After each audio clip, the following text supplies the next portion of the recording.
Fucked Up Fables. If destroying your childhood is something you enjoy, then you've come to the right place. Today we have Titania discussing one of her favorite places to explore, the fairy realm.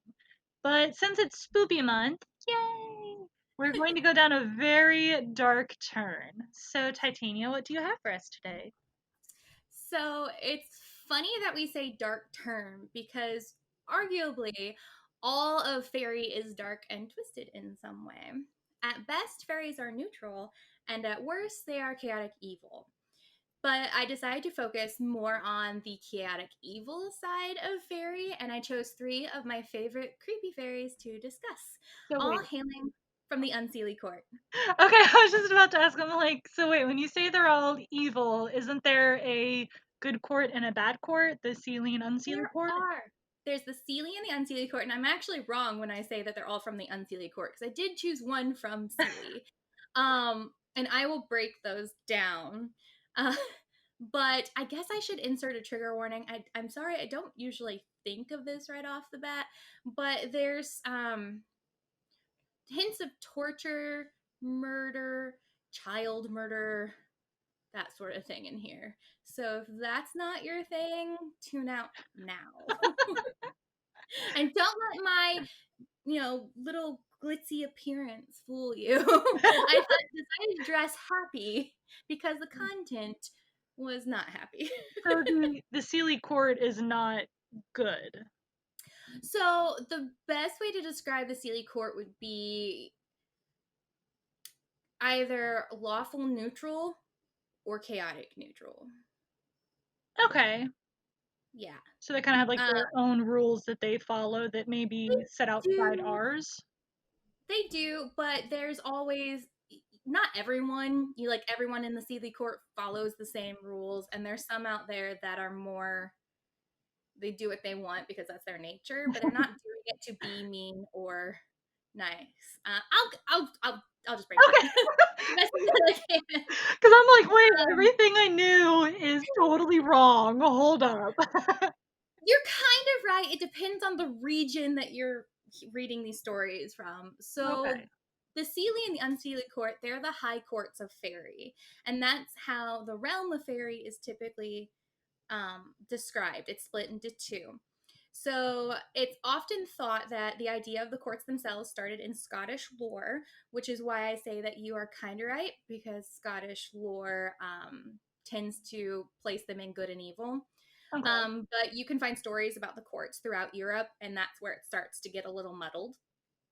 My descriptions will be kind of a mismatch between the origins, because I like the idea of them not being so black and white. Hmm.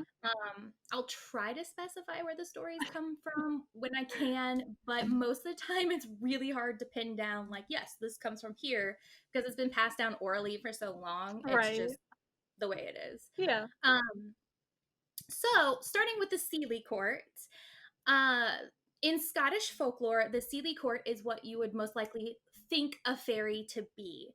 So, they're often beautiful in an otherworldly sort of way, more humanoid in appearance, kind of like the butterfly wings.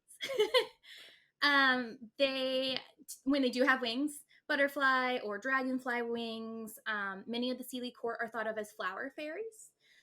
And but interestingly enough, all fairies from the Seelie court will have some form of physical deformity if you look closely. When you just look at them, they may Hmm. just be these beautiful alien like beings. But if you look closely, that sort of glamour can be shattered if you're not too dazed by their appearance. If you're not stunned. You gotta watch out for fairies, they're tricky.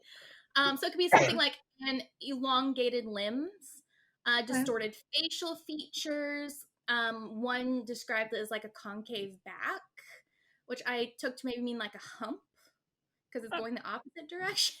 Wouldn't it be? um, Wait. Which one's well, concave? Which one's? concave goes in, so I guess maybe the top.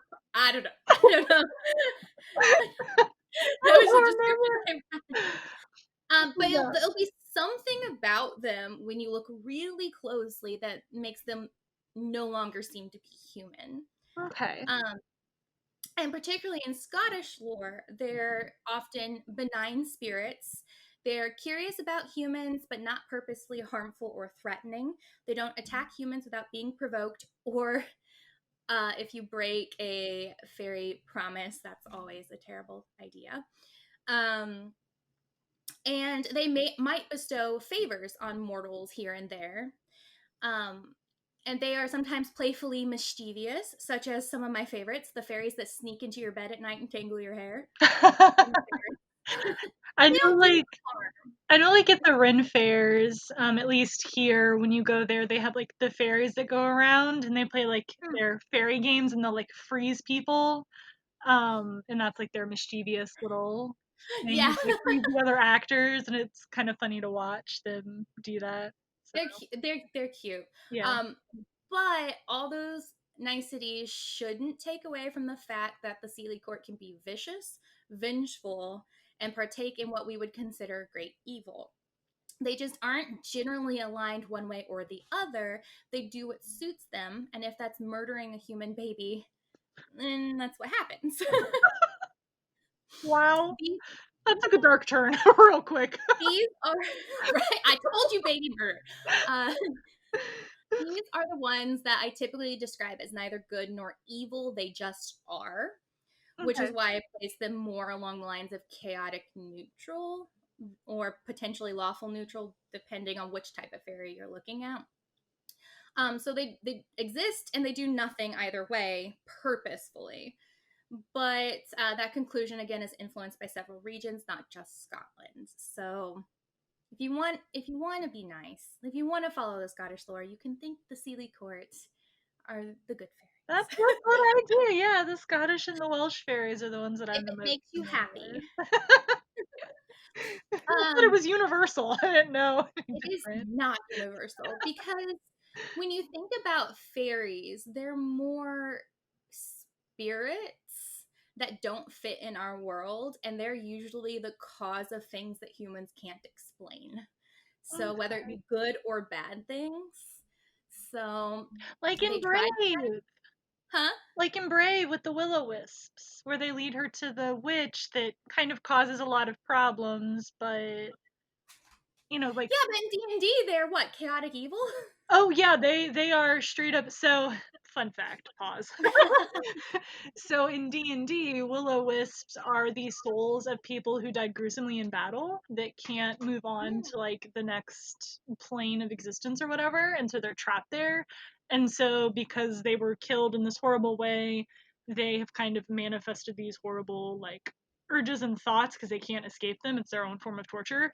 And so they live on battlegrounds and like graveyards and stuff, and they enjoy tempting you to like follow them to lead you to a very gruesome death. It's not like, oh, you're just gonna die, by something chopping you in half. Like it's gonna be a pretty gruesome death because they I mean, enjoy being the chopped in half is pretty gruesome. well, but you know what I mean. Like, they enjoy the torture. That's what they live off of is the torture and the pain that you go through when you die. They tried to kill my baby dinosaur. Yeah, and so they will actually get other creatures so like they'll lead you into like basically a trap of other creatures and have those other creatures like kill and torture you, and then they just like watch and gain energy from Well, now I want to look up. I know Will o' the Wisps live in Fairy, but now I'm like, I don't know what they are, but they're in my book here. And now I'm like, I need to find them. it. Yeah, I purposely skipped over them. I Ah, there they are. know. Hold on. Will o' the Wisp. In some remote areas, the curious light resembling a flame is sometimes seen flickering in the distance, traditionally known as ignis fatuus. This is in cursive pencil writing. It's hard to read. This is also called will o' the wisp in the British Isles. Although there are a number of theories on the nature of this phenomenon, no entirely satisfactory explanation has been put forth.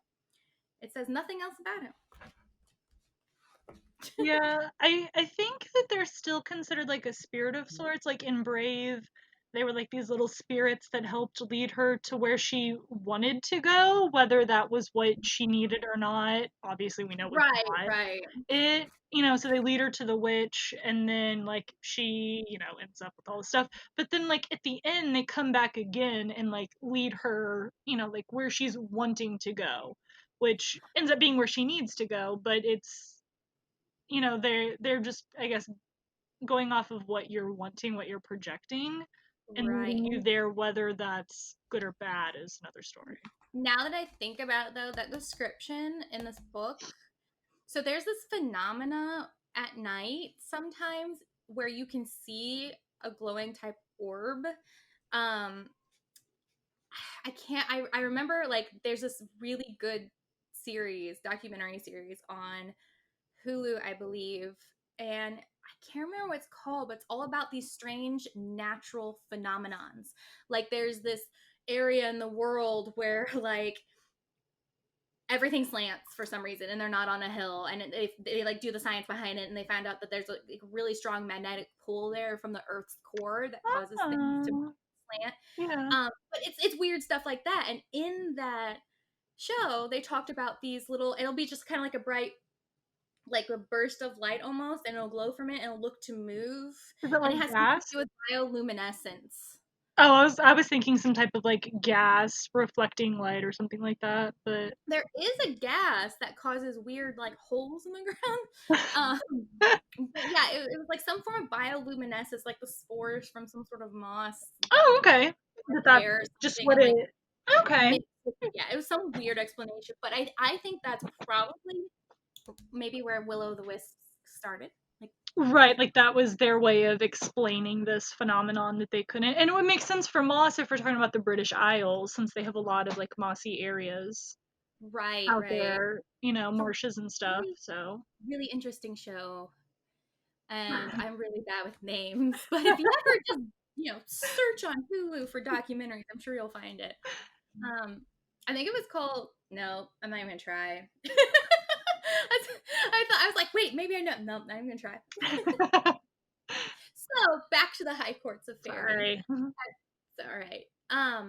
So the Unseelie Court is where most of the evil in the world comes from. They're often grotesque in looks with bat wings and look. The best way to describe it is they look like what we would consider demons. Okay. Like, I don't know how deep to go into that description because there's so many varieties, but if you just think of what you would stereotypically think of as a demon, that's going to be an Unseelie Court fairy.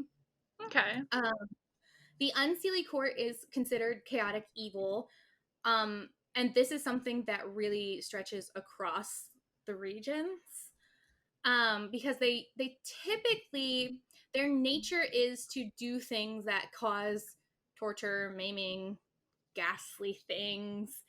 Um, I'm really bad at describing alignments, but that is definitely the common conclusion so far. And it's because they're not ruled by any sort of law that governs them to be evil. They just erratically do things. I hope I described that well. Now, because we're talking about courts, does the Unseelie Court, I know we talked about this off camera, but the Unseelie Court has like a king and queen? Is that where So King Mab would come it in? For people depends who on know the that? region.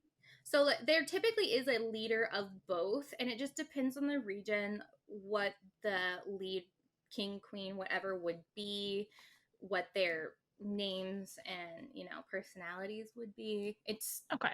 It just just kind varies. of, yeah. But if you think about it in the terms of court and you start really diving into these, there's their own etiquette for each as well. If you wanted to see the ruler of the Seelie or Unseelie, there's certain things you'd have to do Okay, so to it's like a not die. very hierarchy type royalty There is thing. a hierarchy. So particularly in the Seelie court, because honestly, that's the one I've spent most of my time studying. Because as a kid, pretty fairies. I liked the It's really disturbing fairy. fun. What'd you say? I said I liked the disturbing fairies because we Uh, discussed that we have the same book. We just have a different version of the same book, and I oh yeah, always flipped it over to read the bad fairies. I like good fairies. So like one of my favorite fairies is the bluebell fairy, and because one of my favorite flowers is a bluebell, and she's not. She's Seelie, but if you see her, it essentially means you're gonna die soon. Oh, so she's And like like a an omen, sort of like a forebear, yeah, if you forewarner. see the bluebell fairy, she's tiny Oh, and she sorry, hangs around the bluebells. Because if I remember correctly, a bluebell is like a death flower anyway. And if you see her, that means that you're gonna die. I don't know nothing about flowers. Now, if we're talking about like crows and stuff, I gotcha. Nice. um, so anyway, like doing awful things is just their nature. They don't really mean anything by it. They don't set out any sort of goal to like go and conquer humans or anything like that. They just follow their nature. Hmm. So really it could be discussed for hours, the alignments of fairies, because it depends on what kind of fairy you're looking at. Again, there's the hierarchy. You have the, like in the Seelie court, the more humanoid the fairy, the higher they are up in the hierarchy, and then the more that they look like a creature that's not human, the lower they are in the hierarchy. So Hmm. like you can talk about them all. They all have their different quirks, and they're usually all there to explain something in the world that people Okay. didn't know know anything about before. So, but if you wanted to boil it down to the absolute simplest of terms, Seelie good, unseelie bad. But don't piss either off. Right. We don't want to cross fairies. It's. No, I also found out, I didn't know this, but so one of the characteristics of the Seelie court is to bestow favors on Mhm. humans. So if you spot one, they will happily do something for you. You don't even have to ask. They'll do something for you, but you can't talk about it. You can't reveal it. You can't do anything. And they may just come back later and want something in return. It could be your firstborn child. Yeah, It that could be sounds a very. soul. That sounds very Rumpelstiltskin. It is. It is essentially. If you wanted to place Rumpelstiltskin, he would probably be a Seelie fairy. Probably some form of like, was it Spriggan or Brownie? I forget where those live. Those might live. I think he'd probably be more. I would say like more like a Spriggan, because isn't he kind of described as like a goblin or like a hobgoblin type In the original story, creature? I don't think it gave much description. I think they just said that was like a He's like a small. really, yeah, really weird short. He tore himself in half. Yeah. Mm. But and with the Seelie, one of my favorite quirks. There's this one fairy who couldn't lie, and they're Seelie, and they couldn't lie, but they would deceive. Oh, And so they if like you purposely don't tell the tell everything or whatever. right, they would deceive in the worst of ways, kind of Mm. like politics, you know. And you decided whether or not to trust them, and if you called them out correctly, you could get a favor. And I think it was usually like a gold coin or something. But Hmm, interesting. fairies are fun. Um, so now that the high courts have been explained, not that it really pertains too much into the three that I picked, but I thought it was a good foundation for why these fairies exist. I'm not even sure that's a real explanation. Actually, why do they exist? That's a good question. Yeah, But it's kind of like the Celtic or pagan or, that type of group, like their version of the like gods that we would see in like Norse or Greek or Roman mythology, where they have these creatures that are like, here's humans and then they're like above humans, but they explain like why winter happens and why we have crops and like right, all of these weird things that sometimes you're even like, why would you choose this as the thing that like explains it, right. that's kind of So what it seems to me. the first one I chose is an excellent example of explaining things that they didn't Ooh. understand. So this is one I think I've hinted at maybe in the very beginning of our podcast. So the first fairy is one of my personal favorites, and this one's interesting because oftentimes they're seen as coming from the Seelie court, which is why I said I was mistaken earlier when I said they all three came from Seelie. Right. But and this one is also one of the most well known, and that's the Changeling. I love them. And not to be confused, the awful Angelina Jolie movie that had nothing to do with changelings. My mind instantly went to oh my god, why am I drawing a blank? The DreamWorks TV show, what is the name of it? I have no idea. Because I bet there's a lot of DreamWorks. they have a changeling that comes and steals his baby brother, and it's like this goblin thing that's pretending to be his brother. What is the name of this TV show? I A fairy made you forget. I can't believe I forgot it. If someone knows the name of it, please comment how stupid I am. So, there are many stories across many cultures about these creepy baby replacements. I'm going to focus on my favorite version, which comes from Brian Froud, and Love him. Shout out.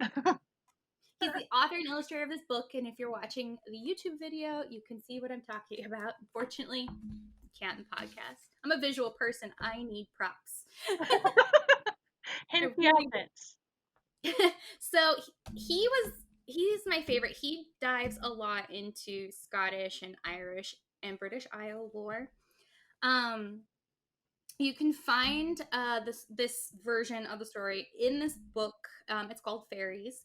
This book I have cherished since childhood. I actually don't even know when it was published. I don't know. Probably Mine's like a hardback cover, and then it I has have the, the the collector's edition. yeah, Yeah. and then it has the pamphlet thing that shows you like one side is good, and then you flip it over to the back, and it's the bad Oh, that's series. the other one. Yeah, that's the one that I have. So this one was this first one. Oh, okay. So apparently I have the second one. And then there's a collector's edition. This was published in 1978. Holy shit! Then there's I thought it was like the 90s. well, he designed Dark Crystal, I believe. Yes, that's right. He did. He was one of the people who worked on it. Yeah. So I mean, he's that old. So yeah, no, this really was born 1978. This is the collector's edition.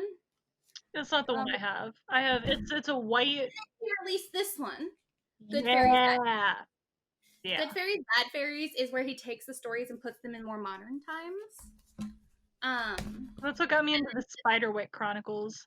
Oh, these are heavy. Gosh. And then this Fairies book is like he takes the stories and illustrates them and writes them out. He's So there's not a lot of amazing. interpretation. Huh? I forgot he did Dark Crystal. He's amazing. He really is. He's probably not alive anymore, right? I don't know. Let's I'm Google sorry it. if you are alive and I'm saying you're dead. Anyway, this book has beautiful illustrations, traditional folklore, and some of the author's imaginings and interpretations of He is these still tales. alive. He is? I feel bad. How old is he? What? How old is he? He was born in 1947, so he's what, in his 70s? Oh, he's a 70, year older than my mom. 72, 73. If you've done like anything related to the Dark Crystal, if you see him, see his face, you'll be like, I know who he is. But yeah, he did Dark Crystal, he did Labyrinth, and he even did the new TV show that they had for the Dark Crystal. So, side Oh, note. nice. Well, when you read this book, he has an introduction, and he was really fascinated with fairies, and fairies actually influenced his designs for his future work. That's actually really cool. I like that. Yeah. Anyway. Um. Anyway, back on topic. So I believe this version of Changelings is influenced by both Scottish and British folklore, but he doesn't come out and necessarily say. So that's my attempt at placing it regionally. Anyway, as you might not know, fairies don't have souls and they rarely have emotion. That's because it is thought that the soul is what fuels human emotions.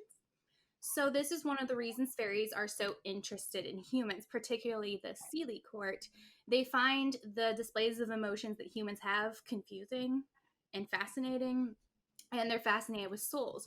Which, fun story, the Little Mermaid that Alice did, mermaids are technically Seelie water fairies. Oh, interesting. But Selkies are Oh, unseelie water fairies. I love Selkies. Maybe we'll cover Selkies. I almost did.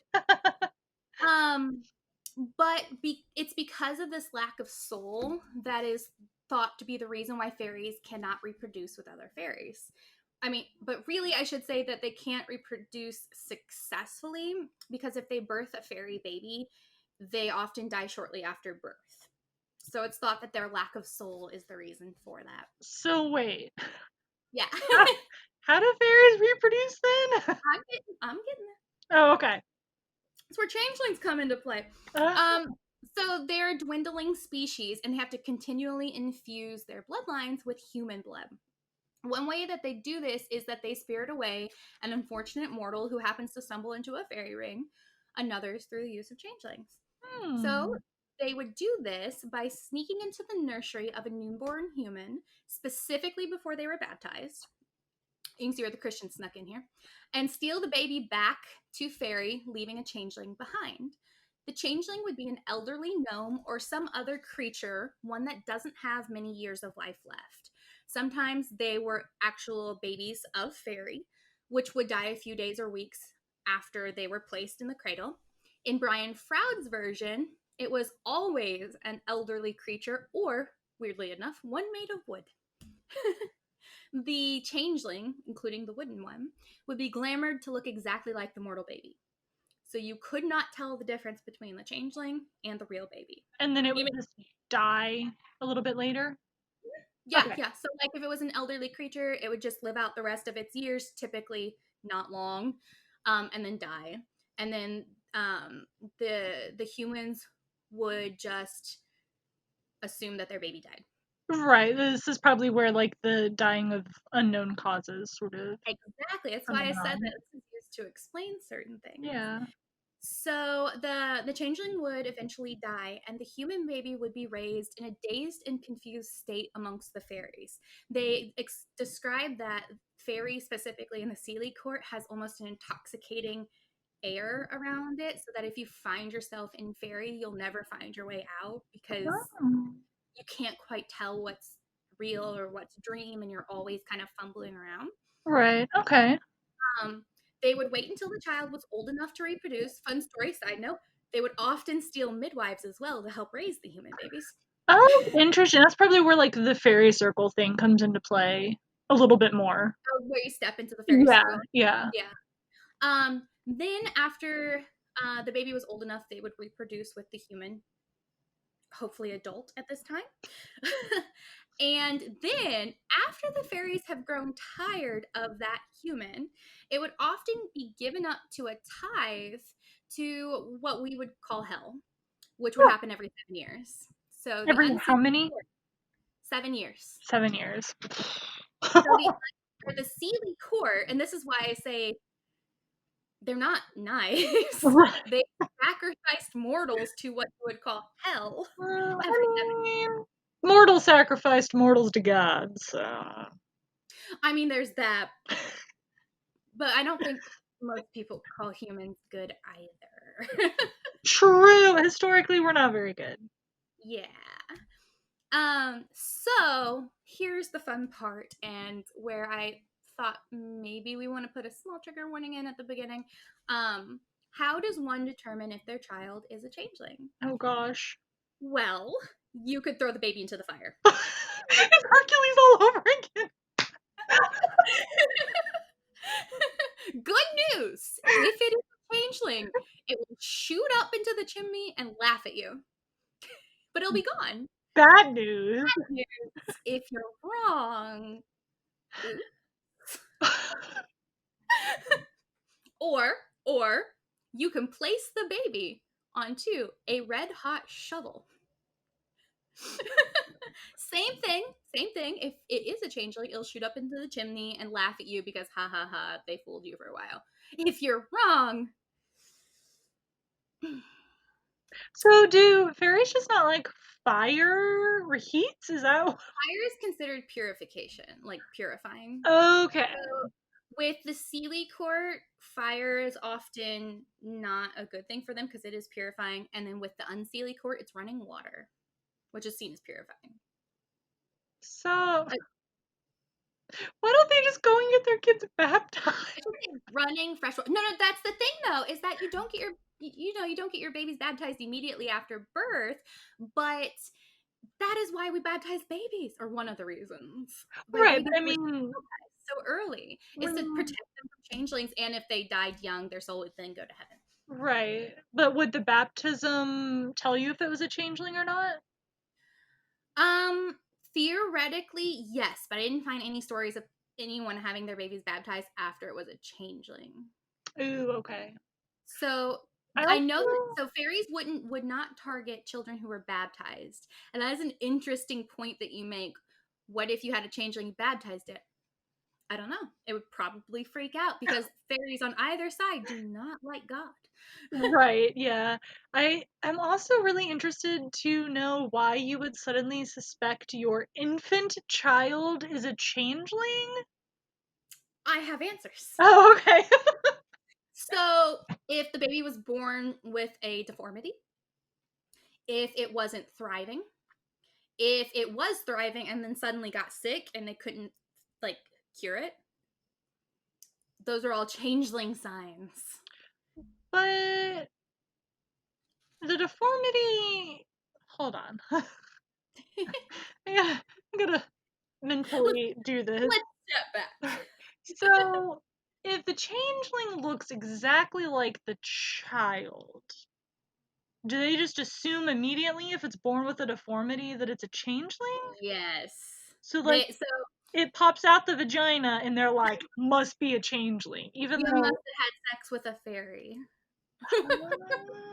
Okay. Something happened, it's been tampered with. Yeah. Got you. So, Okay. or say for instance the baby was fine and then when it's time, like say that you don't get it baptized and it's time for it to start walking and it can't learn to walk, or say it is blind and you didn't know it was blind, or as it starts to grow part of it starts to grow and then the other part it doesn't, because there's that one disease where like part of the body will grow normally and the other part of the body grows slowly.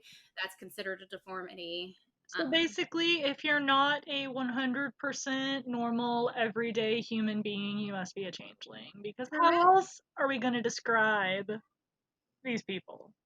Exactly. They can't. According to this, not our opinion, they can't be humans. They have to be fairies. Lord help me. The good news is, though, if you discover the changeling, the fairies will often return your baby the next morning on your doorstep. So, because you figured them out, they return the baby. So that means like you would have to do one of the things to test if it was a changeling, Yes. rather than Now, just being like, ha there ha, you're a changeling. there is a way to test that does not include hurting the child. Okay, I need to know this one because I need to Favorite. see if my daughter is a changeling. So.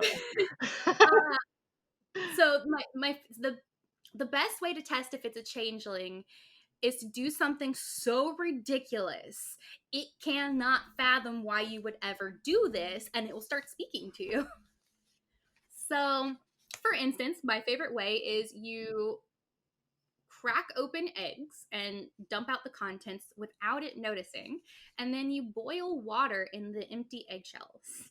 And apparently, that is so weird and confusing that the changeling will speak up and be like, "The fuck you doing? That doesn't make any sense." And then you can be like, "Oh, changeling, throw it onto the fire." Also, in some stories of changelings, they're bearded babies. Um, or they have sharp, pointy teeth. So when the teeth start growing in, if they grow in abnormally, oh my gosh, that is a changeling. Hmm, But I enjoy the boiling of the water and eggs because I'm just like, so think about the time period, like way back pagan times or something. How true. are you going to do that successfully? Well, pan. The eggshell is your pan. Right. Yeah, that's a interesting point. Hmm. Yeah. So you have to do something completely outlandish to make it gives itself away on accident. So you're tricking the fairy. Okay. Um, but again, that's only one version of the story, and Brian Froud kind of goes into that version of it, which is what I really like.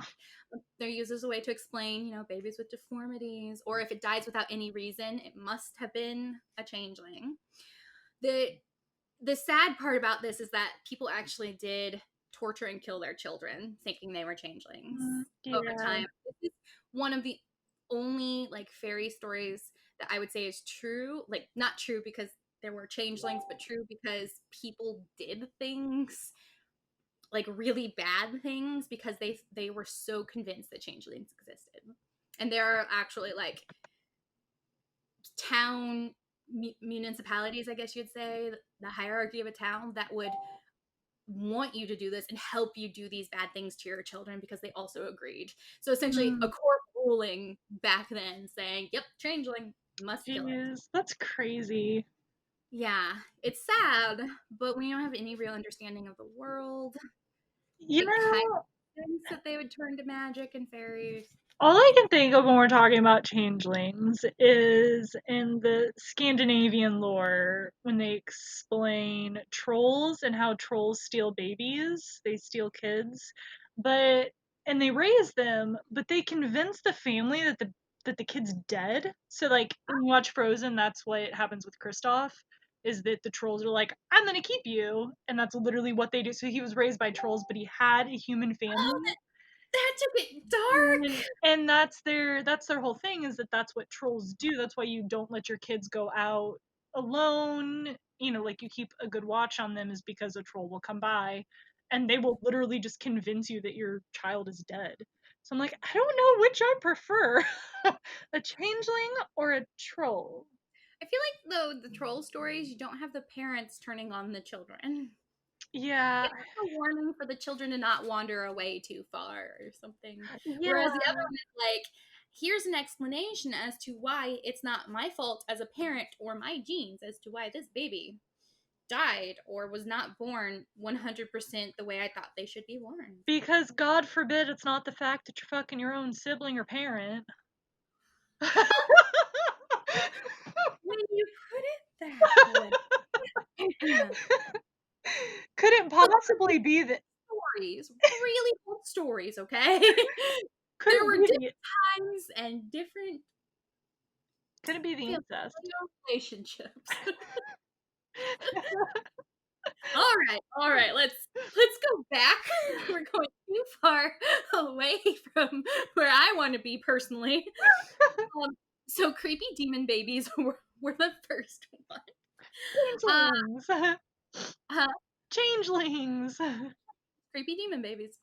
Um, but now onto something that is a little more sinister, but a bit easier to avoid in modern times. So the next area I chose is one that you probably haven't heard of. They're called red caps. Ring a bell? Wait, because they go by a different name. There's red cap. There's I can look it up real fast. What is it? I saw them today and I decided not to put them in the story. Uh, uh, I've heard them. They're part of the border fairies. If that means anything to you. No, I know the name Red Cap. What? Red comb or bloody cap? No, I feel like there's like a Welsh one, and that's what it Uh, is Red Cap. I could be totally wrong on that. I don't know how to actually pronounce most of the Welsh ones, and two, I wouldn't be able to tell you the difference just looking at the names because they look so weird to us. Funny story, and you'll see why I find this funny at the end. Red Cap is also a name given to Little Red Riding Hood. Red Cap? Yeah, Okay. it's like a, besides Little Red Riding Hood, it's also known as Red Cap. But anyway, so this one is a bit more difficult to find a definitive source. There's just not a lot out there, probably because it was orally passed down for so long. But it seems to have spread around England, France, and Germany, though the German versions tend to be less violent. That's I pulled weird. from a couple of sources, and I will make sure to link some of these places where I found this information. Red cats are definitely from the Unseelie court. They are ghoulish looking creatures, kind of like a goblin. They're short, around 3 to 4 feet tall, and broad shouldered, with long arms, like think almost dragging to the ground, with Creepy. nails. Yeah, with nails that look like long claws. Their skin is often an ashen or earthen color to better blend into their terrain. And they wear heavy iron boots. I don't know why, but that is pretty common across all the sources that I found. Sure, why not? I don't know why. But they inhabit areas that have seen a lot of terror and trauma, such as abandoned castles or fortresses, particularly those located across a border, since borders of countries often see a lot of war. This is also why they're called part of a group called border fairies, which I didn't really dive much into because it's just a grouping of fairies that hang around borders. Oh, so oh, see, and I was thinking maybe they like boarded the like divide between our world and the fairy world, maybe. It's quite possible. I didn't, like I said, I didn't really go into it too much, but I know that this one was called a border fairy because it hung around the borders of like countries. Okay, that works too. Um, he is often armed, usually with a pike, and on his head, the only thing of color is a cap dyed red. He is particularly dangerous to people who seek refuge where he dwells, travelers in particular. He will wait until you've come into his lair and have settled down for the night and are calm, maybe even sleeping. Then he will kill them. It's like barbarians. Ah! And maybe by pushing stones off the top of the ruin and squishing the person. If they're trying to be sneaky, but they are not above direct combat, they actually are more often found just like stepping out in front of a traveler who tries to walk into their like abandoned fortress and just stabbing them with the pike. Oh, right. They're like on guard. Yeah, it's pretty much like hello, stab. Um, Once the human has successfully been killed, and so far, like nothing I've said is really that gruesome, but this is why I thought it was kind of a fun one to dive into. The red cap soaks its hat in their blood. That's why it's red. What gives it its red hue? And that's why they're called red caps. That's Interestingly smart. enough, though, they have to continue to kill and dye their caps red, or else they'll die if it dries out. It Okay. has to be that Oh, bright crimson color of fresh blood. so wait, they have to have a wet, blood-soaked cat. Oh, Yeah, so first of all, soggy hat all the time. Yeah, so they have to continually be soaking it. If that hat dries out completely, they will die.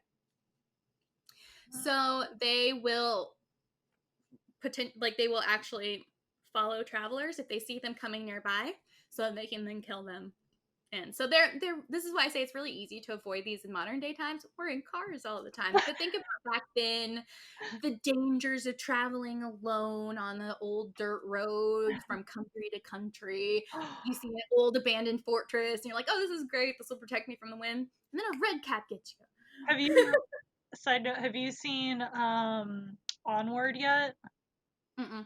Okay, one, you need to because it's about a magical road trip. And two, I feel like this plays perfectly into it because it's the like seeing them in the modern world would just be so like ridiculous. And that's kind of like a way that because Onward is set in like a modern world. Um, You need to watch it. where would they hide in the modern world? Oh my gosh. So when I was in Puerto Rico, they would be in the airport because there's yeah, let me explain. There's this the airport in San Juan. Half of it is like normal modern airport whatever. So our flight was canceled because of mechanical problems. Stressful time. And they gave us free vouchers to go stay in the hotel that is attached to the airport. To get there, you have to walk through the abandoned other half of the airport to get to the entrance. And I'm talking like the counters where old airlines used to be, like that area. You got the counters, you got the conveyor belts where people used to put their luggage. Oh Like wow. it's dusty and creepy. There used to be stores there that are all boarded up. That's where the red cap would live for modern day travelers. Right. Or Dark, no like one there, no security. I was gonna say like, down like a dark alley or something. Or Or I that mean too. like they could still be in caves and cabins and things like that because camping is still a big thing, but True. They always specifically say like old abandoned buildings. oh. Yeah, I Those can't see them wandering about in the woods the because they don't really blend into the trees as much as they blend. creepy fucking amusement parks that are run down now, that's Ooh, where they live. ooh. The other fun thing about red cats is you cannot outrun them. If they find you and you run, they will catch you. There's nothing you can do about it. Even in those stupid iron boots, they still can run faster than a human. Oh, The they don't only teleport, they just run. they will chase you That- full force. See, I was just imagining if they just like teleport in front of you, that it's like some No, horror movie bullshit, like why Jason can always catch you I thing. just right. I just think it's a really like small creature with long arms going like "Meh," and then running after you like creepily with its arms flailing, and no matter what you do, it catches you. You can, however, you can get rid of them. You Oh, can. how? So before you enter the abandoned building, you need to recite scripture. And they will come out and essentially do what I said, "Meh," and then go away. They can't handle scripture. Or if you happen to have a Christian cross and you like one is confronting you, if you know, like if he doesn't outright kill you, you can hold up the cross a la vampire style and they'll go away. So anytime I go traveling, I'm gonna need you to come with me so I can borrow your cross to save myself. That's what I'm getting out of this. But I wonder, so there's a series called the Anita Blake Vampire Hunter series. It's actually based in St. Louis, which is really interesting. It's a little mature, but I'm not a in it, fan of hers.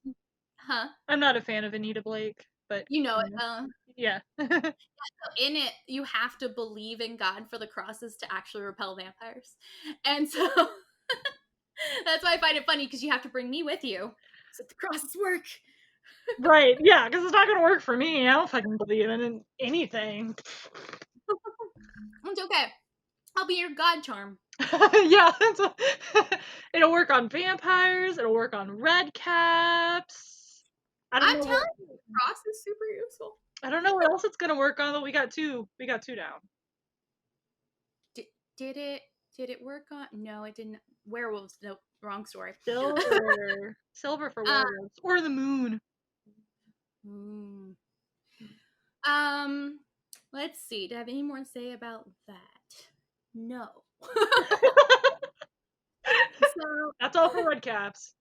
all for red cats. There's not a lot of information about them, but I just found them soaking their hat in fresh blood to be a gross as hell, Yeah, that's disgusting. soggy hat all the time. But I don't know. I thought it would be a nice one that no most people probably haven't heard of. Yeah. Um, and then finally, I want to introduce you to not just a single fairy, but a grouping of fairies, Ooh, and they're called the host. the host. We're not Mhm. talking about the or the movie. We're talking about. The book was better than the movie, and no. I didn't know it was a book. Stephanie Meyer book, yeah, that was that. So Oh, Twilight sucks, but the host book is actually not bad. Granted, I read it about 12 years ago. I So won't judge you too harshly. It's okay. Twilight, at least I hate Twilight. What tiny gremlin? This is my own personal gremlin fairy. So everyone Hello. can see. She's not a changeling as far as I'm aware. Oh no, she made it past babyhood. She's fine. Oh, okay. For Changeling now. grow up. I mean, she might. The host. No, not the Stephanie Meyer novel slash book. And not to be confused, there is kind of a version of the Sealy that's I think it's more I can't remember if it's called the host or if it's also or if it's called like the parade or there's I think there's a different name for it. There is this like grouping of fairies that will travel around and if you see them you could get glamored. Or good things could happen to you, but like that's different. This is specifically unseelie. So the where was I? The host. Yeah. Okay. This is actually a well-known tale in Ireland. You can go to their website, the Irish folklore website, and find this. It's under a different name. But fun story, if you say their name 9 times in a row, you will be calling them to yourself. So I was like, I'm gonna go with the more amplified name of the host. Just in case. Wow. I also think there are versions in Scotland, but I kind of stuck closer to the Irish version. Okay. They're a grouping of fairies, so hundreds of them. And they were once thought to be fairies that went horribly wrong. So, like the worst of the worst fairies you could ever imagine.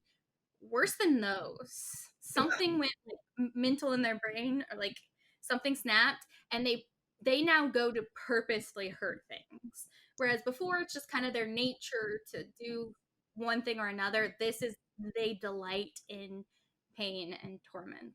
Oh wow. Which is why I said it's kind of hard to place all of the court in one way or another, because it depends on what you're talking about. Right.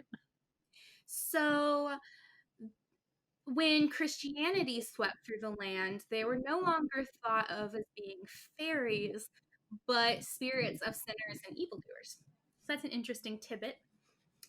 That's They gonna be are, me. huh? That's gonna be me. They were restless, vengeful spirits that would prowl the countryside and look for victims' souls to steal. And by the way, that story goes for both. Like if you call them fairies or vengeful spirits, like the Christians did, the story stays the same. It's just what they are changed. Um, so one of their favorite things to do is they would so they're flying creatures. They're typically seen as like a flock of ravens in the distance, but when you try to look at them, their form keeps sort of shifting with the shadows, and they will swoop in and pick up a human and fly them very high into the sky and then just drop them. Ah, I love it. That's me. That's Right? gonna be me. That's gonna be you. Well, you know how to summon them if you really want to join. They would then collect the souls of the person that they just killed, damning them to hell or to the part of whatever fairy called hell, where Seelie would tithe to. Or if you're really unfortunate, you would become part of the host itself. It's ever growing, ever hungry. Would that really be unfortunate? I don't know which one I would rather have. Living in eternal damnation in hell or getting The host, to, yeah, the host is in eternal damnation, or at least they're supposed to. It's not supposed to sound good, Hinky Doo. just saying. All right, I'm just gonna make the sound even better for you. So, goodness. If they spotted you, targeted you, and they didn't decide to kill you, they would keep you alive for a while. And they would call to you. And if you heard their call, you could not resist, no matter what you did. You had to listen. And it would take you from wherever you are out into the street, and they would force the mortal to obey everything they said. This Which is my dream. I knew it was gonna go there. So the most common thing they would have mortals do is murder and maim without reason. So they would go through the town and just slaughter people. Um, Sometimes they'd have them turn on their loved ones just to watch the anguish that they go through when they kill these people. They would also have the humans walk through like mud and potholes and such just to torture them How amongst walking other through mud? nefarious things.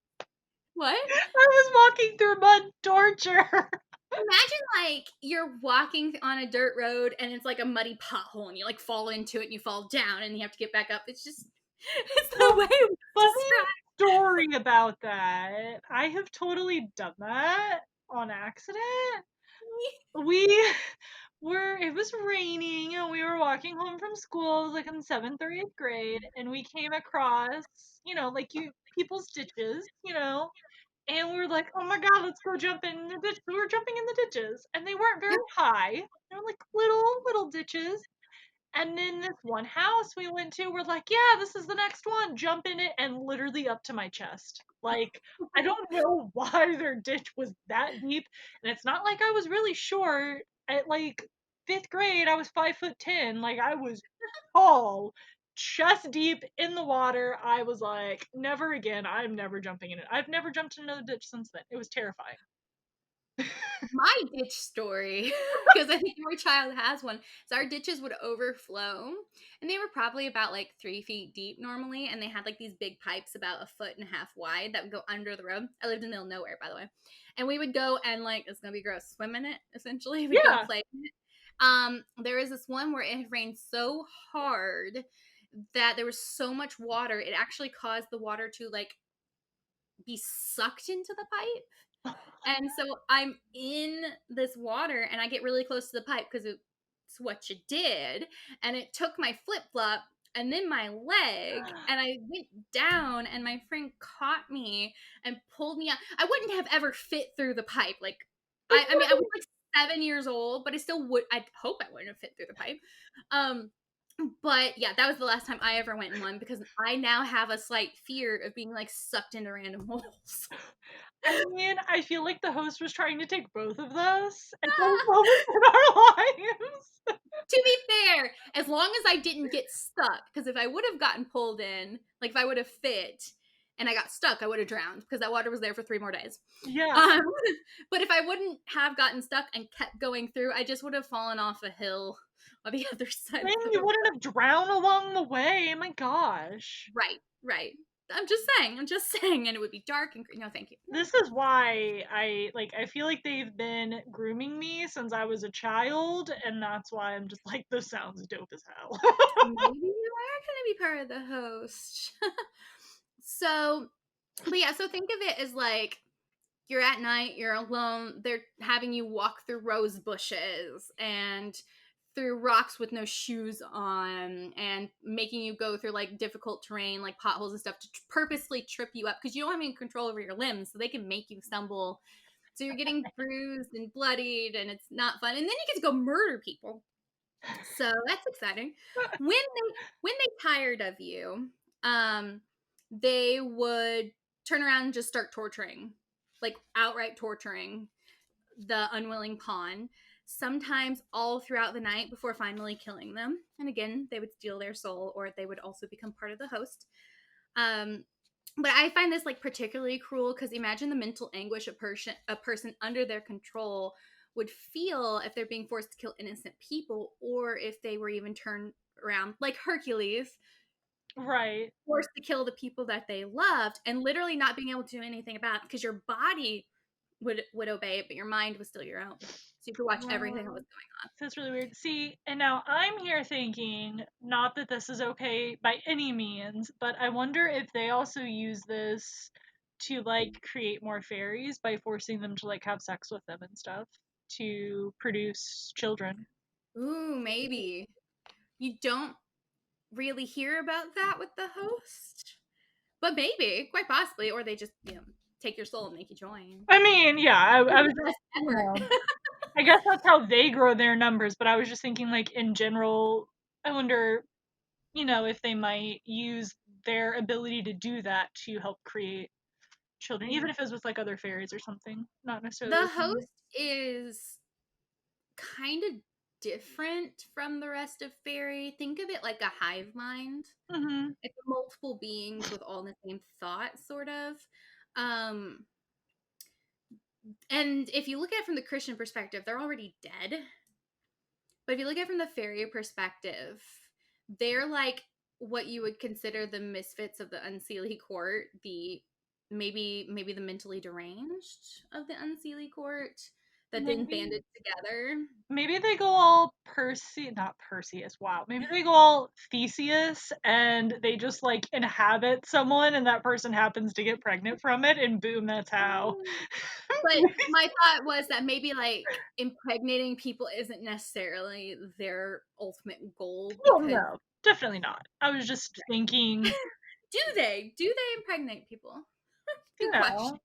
know, I mean, I'd like to not think about that. if your numbers are dwindling, you kind of, and True, but the you know, host is unique with the fact that they can just take your soul and make you join them. right. That's why I was like, okay, well, maybe they just help like other members of the court. But I mean, it could also like it's also torture.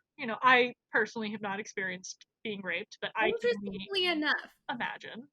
the unseelie court, they are not the ones that typically bring humans to impregnate themselves with. That's True. Yeah, more seelie than unseelie. you did say it was the Sealy court that does that, which makes me think that Yeah. maybe the Unseelie court doesn't need to do that. Or maybe they just don't care. Like, True. so be it, Right. sort of thing. Or maybe the host is how they collect humans. Who knows?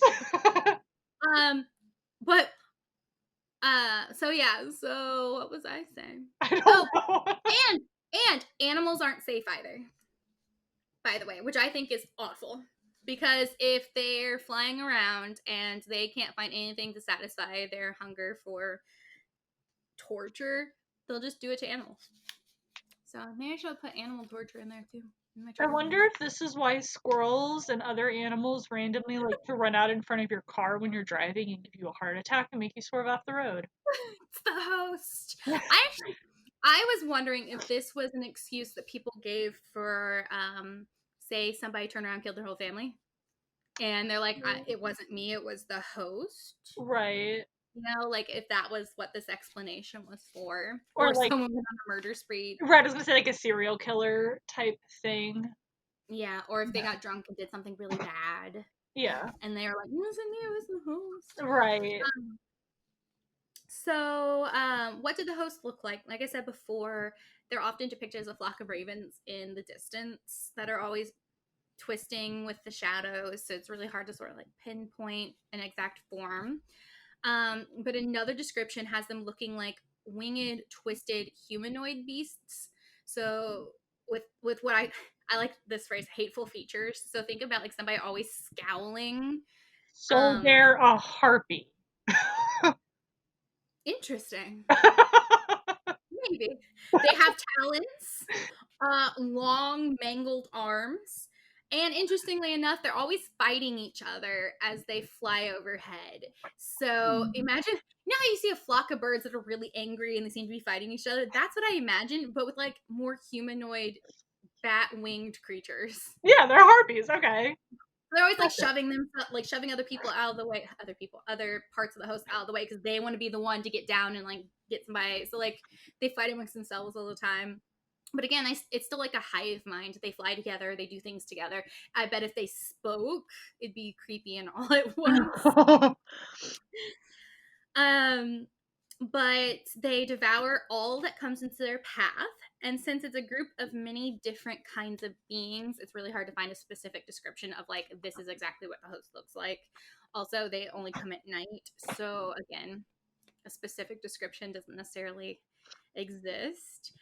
But they're also their cloud of host or whatever is so thick it can black out the sky.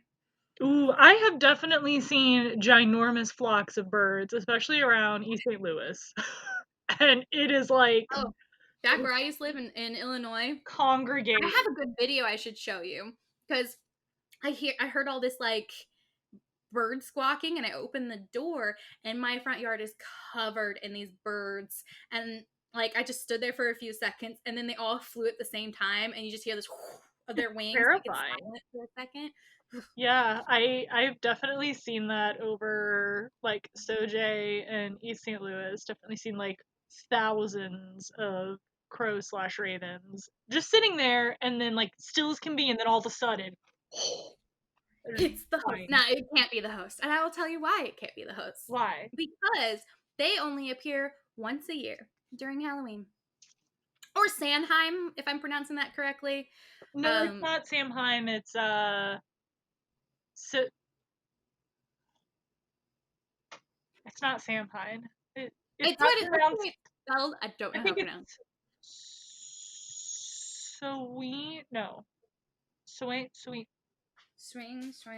Well, what I was reading, it said that one, comma, Halloween. So I stuck with Halloween because that's what I'm familiar with Yeah. and I most people are familiar with. Samhain is what we uneducated swine like to call it because we don't understand that there's more languages than just English. Right. Um, so they come out during Halloween when the night is at its longest and the division between the land of fairy and the mortal world is at its thinnest, which coincides with All Souls Day. You look like you have a thought. So, so if they appear on the longest night, that's Don't ask questions. not the same. That's Don't ask questions. in winter. What? I don't. It's not the longest night of the year. It's the longest night of Halloween or however. Oh, It's you did not the not. longest night of the year. You didn't So, specify. huh? I said you didn't specify. Sorry. So the longest I night is at didn't- Halloween. Okay, because for those who yeah, don't know, Halloween is 3 or 4 days depending on where you are. correct. So whichever one of those days is the longest night, which if I remember correctly, the longest night was also traditionally All Souls Day for Christian Which views, and that's considered when the veil is the thinnest between the living and the dead. right, and that Um, should be the first because November Halloween 13th. is yeah, All Hallows Eve, yeah. Right. And so, like, Christians would do interesting things to keep the spirits away. And interestingly enough, people still do some things to keep the host away in Ireland, um, such as keeping your west facing windows locked during this time. Interesting. Don't know why. But they are drawn more to homes of of the newly deceased and of the grieving families. So if someone has died, there are actually specific ways you can protect your home from them that I'm not going to go into right now. But so on that particular long night of Halloween, they'll go to those first. But if they can't enter that, then they will haunt the roads, fly over the roads, and what you call lonely places. So if there's like a dark forest or somewhere where there's really nobody else around and you find yourself there, you may be confronted with the host. And they have a particular craving for people who have found true love in their lives. So I'm safe. Unless you fall into one of those categories. So if you find yourself on a lonely road in the middle of the night, I I wonder if the reason that they talk about the recently deceased in terms of Halloween has something to do with the belief that the souls of the dead come and visit you so on during that time, and that people would typically leave their doors and their windows open to allow the spirits to come inside and see them. it's along those lines, but it's more around there's this belief that the soul takes so many days to leave, like Oh, their home. So there was this tradition for a really long time where you kept the body in your yep, house, usually in the kitchen. yep, on the You just table. yeah, and you'd keep them there for like 3 to 7 days. So it just Basically depends. And until it you would starts like, to rot. huh? So basically until it starts to rot is pretty much how Yeah, long. and you would cover your mirrors and you'd Mhm. cover all photos of them with a black cloth so that they wouldn't get confused because the whole point was to guide the spirit out of the house. And it's kind of along those lines. So, if someone is recently deceased, the spirit could be still in the house, and the host is trying to take that spirit and drag them back into hell or make them join the That host. makes sense because I know they say that like a lot of people or a common belief of the afterlife is that like you're kind of in denial that you're actually dead. Like you don't know that you have died. And take some time to process. Yeah. Yeah. Yeah. And then the true love thing is because they can get the most pain out of people who are in love by ruining that. That's why you just don't fall in love. That's fucked up people's life lesson number 20. Don't fall in love. they like they essentially feed on the anguish of others. So that keeps them going. Now they only come around this one night, so they try to do as much damage as I can't say humanly possible, as fairly as possible. Um, and if you don't fall into any of those categories, you or find yourself in one of those lonely places, you're mostly safe. But that is if you don't draw attention to yourself. So no lights, no fires. You want to go to bed early and pray you make it through the But night. wait, this you're supposed to keep a light lit so that they don't come so bad spirits don't come Not to for the you. host. Not for the host. And if you have a light lit, you need to make sure none of that light escapes after a certain time because they'll see No. it when they come if you haven't taken precautions. See, I'm gonna need these precautions because like which one is worse? The host or all of the other ones that will come and fight you? Like I need It depends on the culture. So again, this is Irish. So if you're thinking about like the culture that Christians adopted from pagans where you lit jack-o'-lanterns and you put them outside to ward away evil spirits, that's a different culture than what this is. They right. don't have jack-o'-lanterns. It could So be the any traditional thing to do was you would lock your west facing windows, You would not make a sound after a certain time. You'd make sure all lights were out, draw no attention to yourself. I didn't look into like all the details that you could do because I'm wanting to save that for later. But the main thing is don't draw attention to yourself. Don't find yourself alone in the dark outside anywhere.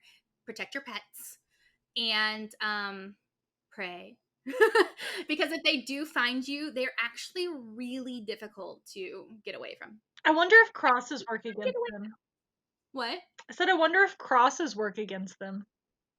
I did not find any information about them, but Hmm. just I suspect possibly because Christians adopted the fairy tale Yeah. and made it to the souls. So like with the Christian version of the fairy tale, they're evil people that have died and then come back to continue wreaking havoc.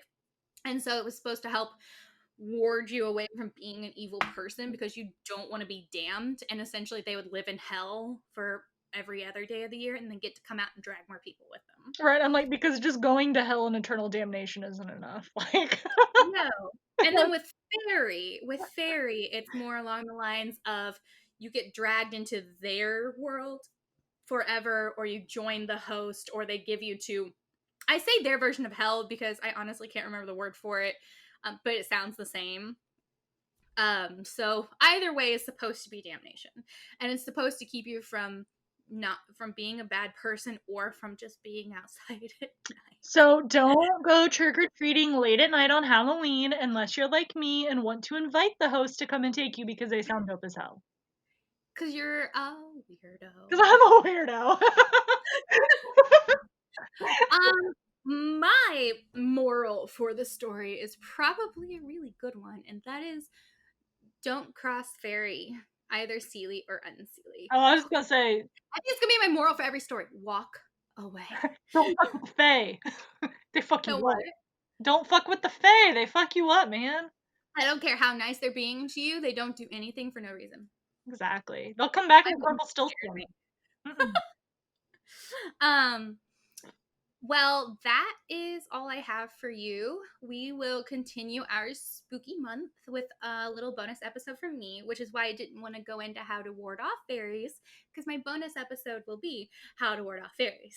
I need to take notes of this episode because And especially with the longest Halloween night coming soon. I'm so ready for it.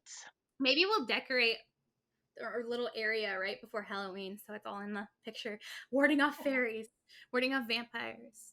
I actually really wanted to do this one.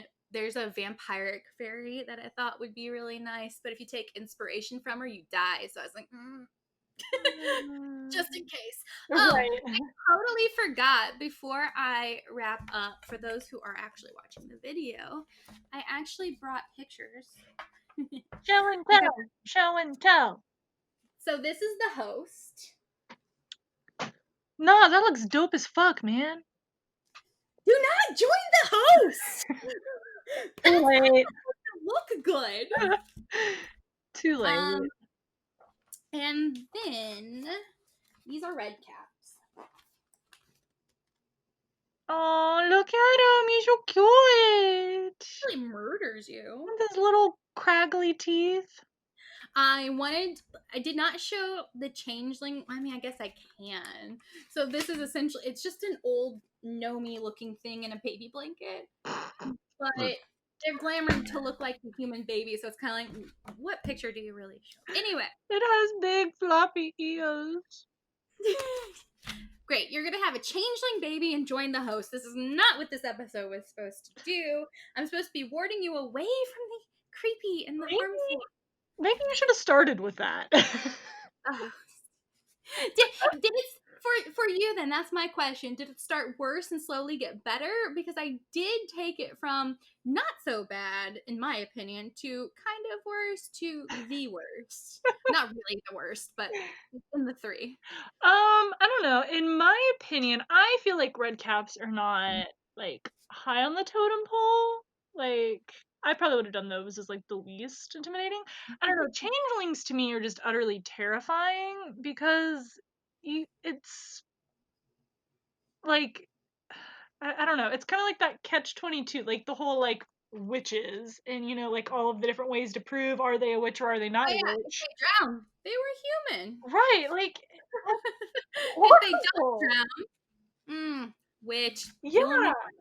and then they We should die do a anyway. whole episode on witches because that's something I was really into Yes, because we with need the to witch trials. disprove that the Salem witch trials is not what everyone thinks it was. You could do the Salem witch trials, and I could do the Pendle witch trials. Yeah, let's do it. I don't know when we're gonna do this, but Should we start out 2021 with witch trials? Does that seem like a fitting way? I feel like we started 2020 with high hopes and it ruined it for us. So if we start 2021 with something as grim as witch trials, I maybe mean, we'll have a good year. you gotta look at your past. Learn from your past. And let me tell you, which is, no, you know what? My Halloween episode is about witches. Which ones? Like witches in general? I was doing Baba Yaga as the main inspiration, but I was like, before I started like looking up references for her, I didn't realize that she's in like a shit ton of stories. Like, like Is she based on a real person? no, she's just like uh what would be the best way to describe her, like in terms of she is their boogeyman. So like she is in a lot of different stories and there's like a lot about her because that's kind of their boogeyman, if you will. So like we Mm. have a lot of stories about the boogeyman and what he can do, and we're always telling it that's kind of like what she does. Um I learned from the movie Count Backwards from 10. but I was like, yeah, I'm gonna do Baba Yaga, but then I gotta talk about some other badass witches because there were a lot of witches who are kind of like in our stories, like based on the stories of Baba Yaga. So you have like the Hansel and Gretel witch is kind of a version of Baba Yaga, Oh. and Here like she eats children. yeah, yeah, yeah, she eats children. Don't spoil it. I want to hear. And every time I read description of her house, I always think of House Moving Castle because they talk about how it has chicken legs. All I can think. Yes, I'm going to build a house with chicken legs. It And sounds like legitimately, her house has chicken legs. The witch's hut has chicken legs. And I'm like, it's Howl's Moving Castle. That's literally what it is. It's chicken legs. That's the only visual reference I have. I'm going to get a white wig and a straw hat for that episode. Anyway, so my bonus will come out somewhere between now, which will be Wednesday, and the following Wednesday. Yeah, because we're gonna have a special when your normal bonus episode should be. We have our friend Vi who is stepping in to bring us a little spoopy story. Yes. Since Alice is unable to currently do it, but we do wish her the best. And And Vi is super into this, so yeah, I think it's going to be a really good story. So make sure to tune in for that one. yeah, we kind of threw it at her last minute, and she was like, "I guess I can come up with something." We're like, I "Yes, think it please." was more along the lines of yes.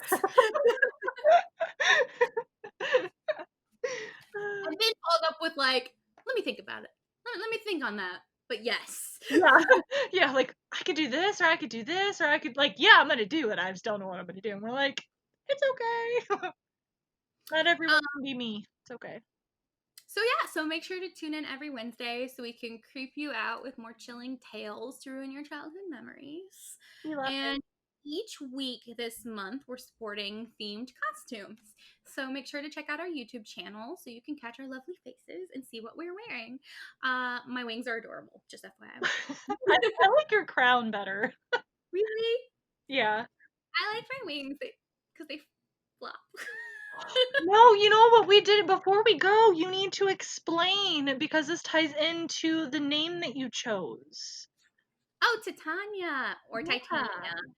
Um, Sorry. so my alias is Titania or Titania, which comes from my absolute favorite Shakespearean play. Don't get on me. I know all the bad stuff about Shakespeare. I don't care. I love them. Um, and it is from A Midsummer Night's Dream, and Titania is Queen of the Fairies. So that's why I chose her, because my, I guess, little expertise or fascination is with the land of fairy. So I But thought it was. she's not actually like a fairy in the folklore, correct? She's not. No, she is a construct of Shakespeare. Queen Mab is often considered the queen of the fairies, but that is again very specific to local regions.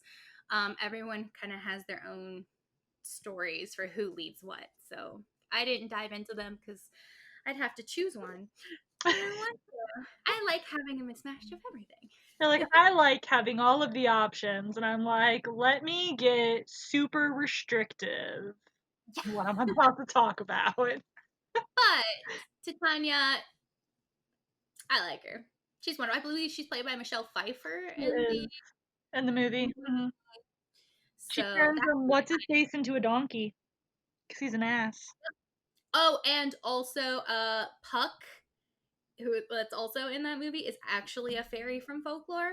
So it's not just, he's not a construct of Shakespeare. He is an actual fairy. He's actually in my Brian Froud fairy book, and he Yeah. pops up quite often amongst the regions. I believe I like don't quote me on this, but I believe that he is also part of the inspiration for the Greek god Pan.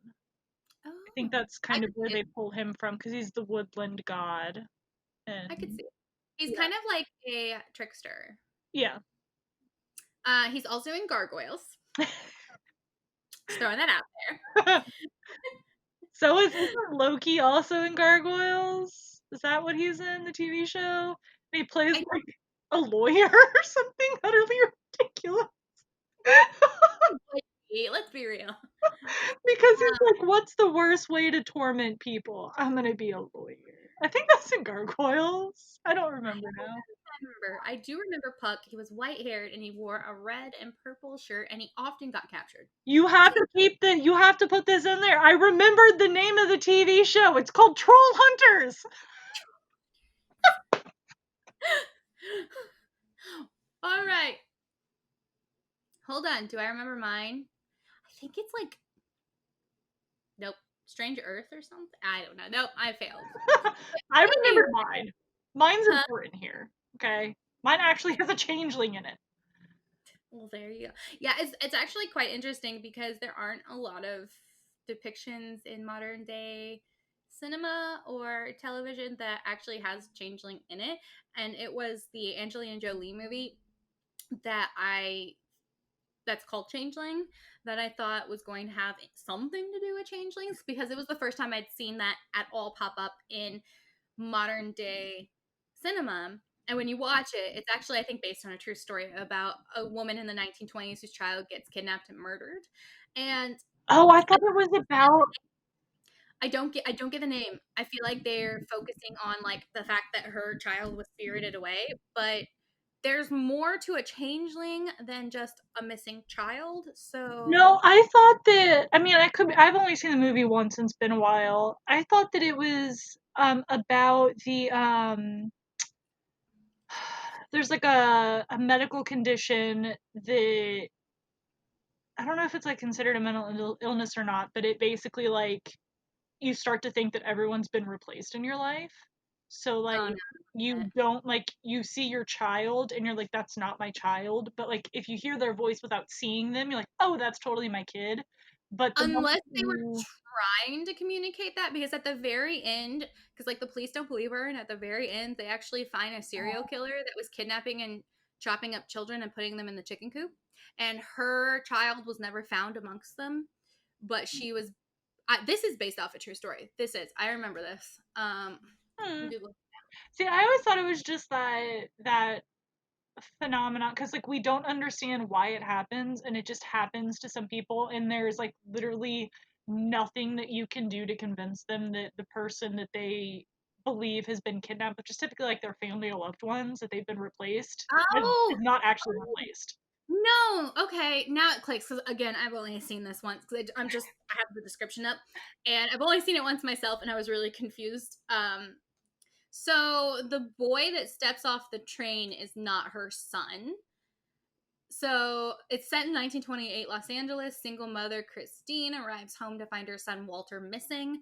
5 months later, they find her son in Illinois, but it's not her son. Oh, I do But remember the everyone beginning. tries to tell her that's her son. And she's like, that is not my son. And the police don't believe her. And they use this chance to like expose corruption in the Los Angeles Police Department. And then they stumble upon the chicken coop murders, which is a real thing that happened.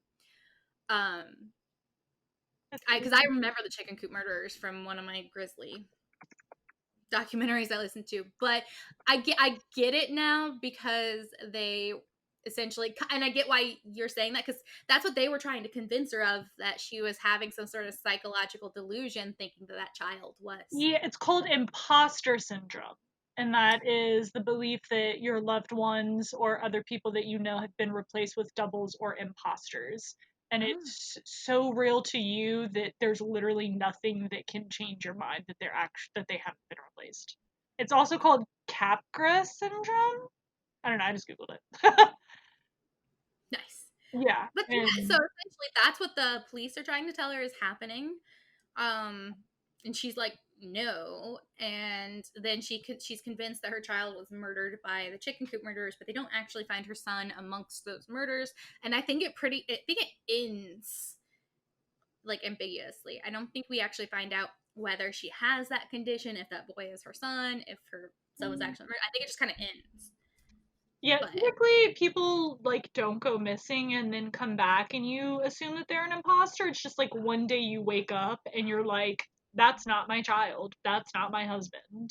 Like I don't know who you are, but you are not them. Like why do you look like them? You're not them.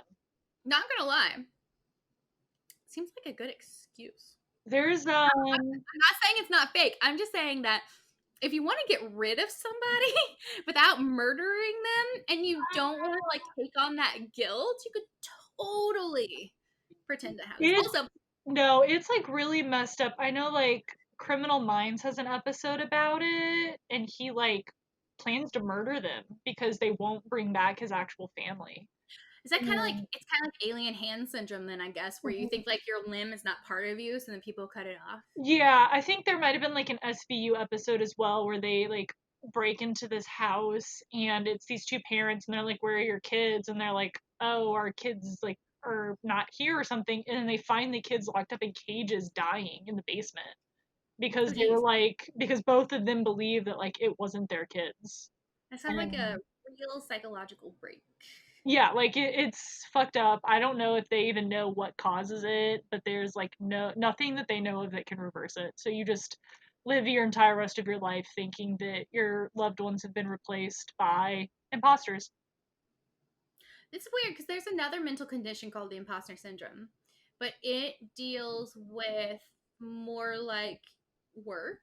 So it's where you work for like you do a job, right? And you become skillful in that job and you are learning, and then you hit a certain area where you're now like a subject matter expert.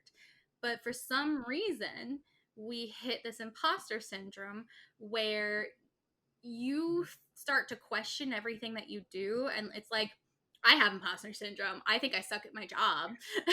Like, and I think I'm just like faking it all the time, but I'm not. I've been there for almost 3 years and I know what I'm doing, but at the same time psychologically I'm like, I'm gonna get fired. This, I don't know what I'm doing. I don't know how I do this stuff. I'm just faking it. That's a real condition that people have, also called imposter syndrome. Hmm, interesting. It reminds me of an episode of Stargate Atlantis, which I know we're on a totally different tangent, and it's okay because this isn't probably actually going to make Might all it cut out. I in. think it's gonna be a lot longer than I expected. But there's an episode in Stargate Atlantis where one of the doctors, his name is Rodney McKay, and he gets basically hit with this disease that they from like an alien planet that they can't they have all it takes them a while to figure out how to reverse the effects, but basically it like makes you dumber the longer that you go without being treated. So like you just start to lose your mental abilities. So like he's like a doctor with like PhDs in physics and all of this crazy shit. Like he is incredibly intelligent and the episode is done by like showing you like interviews that he has of like recordings of himself talking to people, and they like show the progression of him losing his mind basically. And in Okay. one of them they're like, so how are you feeling today, Dr. McKay? And he's like, don't call me doctor anymore, I'm not smart enough to be a doctor anymore. And Well, it's the most this doesn't make you dumber. it's It like just makes you start that's to what I question. think of though, You because like it's lose your confidence in right. yourself. That's It's like like what you were immediately. confident and then you hit some sort of plateau where you start to just question your knowledge. Right. No, it just that's what it just popped into my mind was that episode when he was like, I'm not smart enough to be a doctor anymore. It's probably one of the most gut wrenching episodes of any Stargate series I've ever seen is Do they that cure it? episode. Yes, yeah. They do figure out how to do it. I don't remember exactly what all goes into it. I just remember that part because it made me cry. Like I legitimately cried because, you know, he's been dealing with this for so long cuz he's like the arrogant prick who knows Uh, that he's smarter than everyone else. That's his character. And so it like to see him reach that point where he's like, don't call me doctor. I'm not that smart anymore. Like he knows it and he's like, I'm not a doctor anymore. And uh, it is uh, heart-wrenching. anyway, so I already said our YouTube channel. So that's Fucked Up Fables on YouTube. F asterisk or star CKED Up Fables. Drop any comments or suggestions on our channel or email them to us at FUP. That's EFFED up.fables@gmail.com. Until next time, sweet dreams. Bye. Bye.